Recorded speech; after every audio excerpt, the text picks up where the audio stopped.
അങ്ങനെ അമ്മയെ ഹോസ്പിറ്റലിലേക്ക് കൊണ്ടുപോകാൻ വേണ്ടി മദിനിയെ കൂട്ടുവിളിക്കാൻ അണ്ണൻ്റെ വീട്ടിൽ പോയി. അങ്ങനെ മദിനിയും ഞാനും മാഞ്ഞാലിപ്പുഴയുടെ പാലത്തിൻ്റെ അവിടെ ഒന്ന് ഇറങ്ങാമെന്ന് വെച്ചു.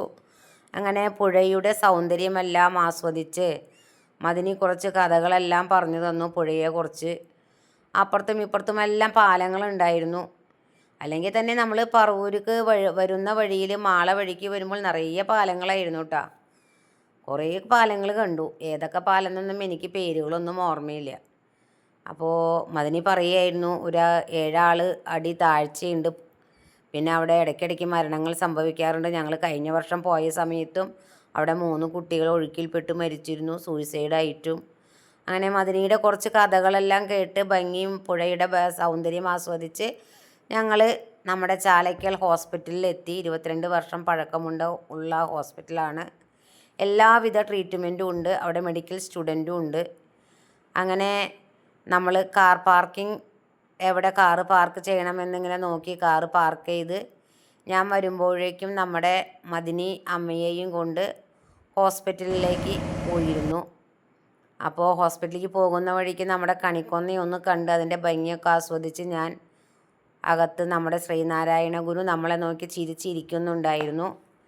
പിന്നെ അവിടെ ഒന്ന് നിന്ന് ഒരു 5 മിനിറ്റ് പ്രാർത്ഥിച്ചതിന് ശേഷം അതിൻ്റെ ഉള്ളിലേക്ക് പോയപ്പോൾ നിറയെ, അതായത് മെഡിസിനെ പറ്റിയുള്ള കുറേ പിക്ചേഴ്സ് അവിടെ വെച്ചിരുന്നു. അതെല്ലാം കണ്ട് അതൊക്കെ വായിച്ച് അമ്മയുടെയും മദിനിയുടെയും പിന്നിലെ കൂടി നമ്മൾ നടന്ന് അങ്ങനെ പോയി. അങ്ങനെ അമ്മ ഓർത്തോ ഭാഗത്തിലെത്തി. 23ാമത്തെ നമ്പറാണ് കിട്ടിയിരുന്നത്. അപ്പം ഞങ്ങൾ ആദ്യം വിചാരിച്ചത് ടൈം എടുക്കും തിരിച്ചു വരാമെന്ന്. പക്ഷേ 1 മണിക്കൂറിനുള്ളിൽ തന്നെ ഞങ്ങൾക്ക് തിരിച്ചു വരുവാൻ സാധിച്ചു. മദിനി നേരത്തെ ബുക്ക് ചെയ്തിട്ടിരുന്ന കാരണം കൊണ്ട് വേഗം വരുവാൻ സാധിച്ചു. പിന്നെ നമ്മൾ തിരിച്ചു വരുമ്പോൾ എന്തോ അവിടെ ഉള്ളിൽ കുറച്ച് കാശുകളെല്ലാം കിടക്കുന്നുണ്ടായി. എന്താ സംഭവം എന്നൊന്നും മനസ്സിലായില്ല.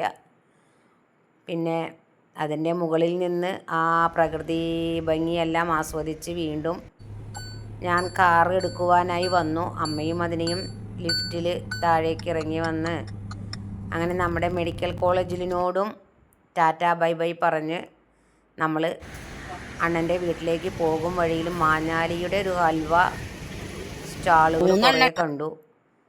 മാഞ്ഞാലി ഹൽവ വളരെ ഫേമസ് ആണ്. കോഴിക്കോട് ഹൽവ കഴിഞ്ഞാൽ പിന്നെ മാഞ്ഞാലി ഹൽവയാണ് ഫേമസ്.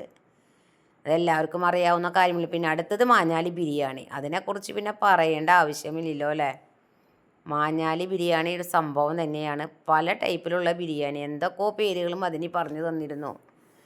എത്രയോ ഷോപ്പുകളെ അടുപ്പിച്ച്, അതായത് അങ്ങനെ അടുക്കി വെച്ചിരിക്കുന്ന പോലെയാണ് ബിരിയാണി കടകൾ ഒരുപാട് കണ്ടത്.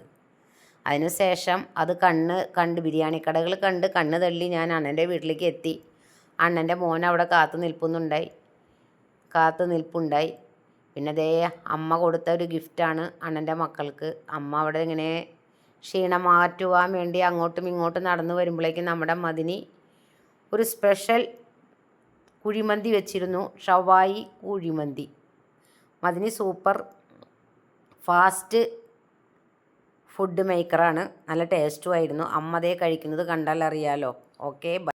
അപ്പം 3 പാർട്ടായാണ് ഈ വിശേഷങ്ങൾ ഇട്ടിരിക്കുന്നത്. എല്ലാവരും സപ്പോർട്ട് ചെയ്യണേ പ്ലീസ്.